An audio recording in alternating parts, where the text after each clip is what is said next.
Miles de persoas encheron as rúas de Santiago para manifestarse contra o proxecto de Altri en Palas de Rei.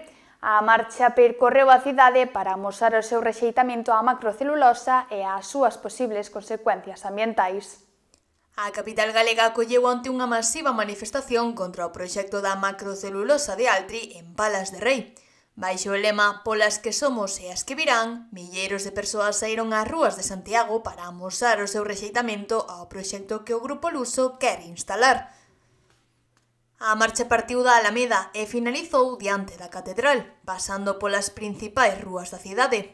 A portavoz do BNG, Ana Pontón, foi unha das primeiras en tomar a palabra na manifestación e cualificou o proxecto de franquismo industrial.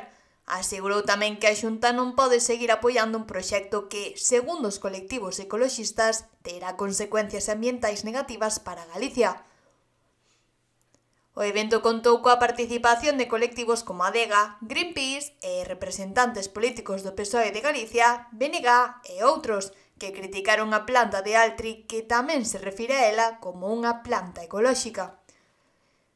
Os responsables do Grupo Luso, pola súa banda, defenden o seu proxecto, asegurando que recibiu o selo STEP da Comisión Europea, que garante a súa sustentabilidade.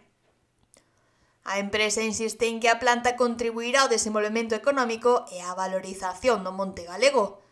A protesta, que se desenvolveu de maneira pacífica, deixa claro o malestar dunha parte importante da sociedade galega contra este proxecto industrial.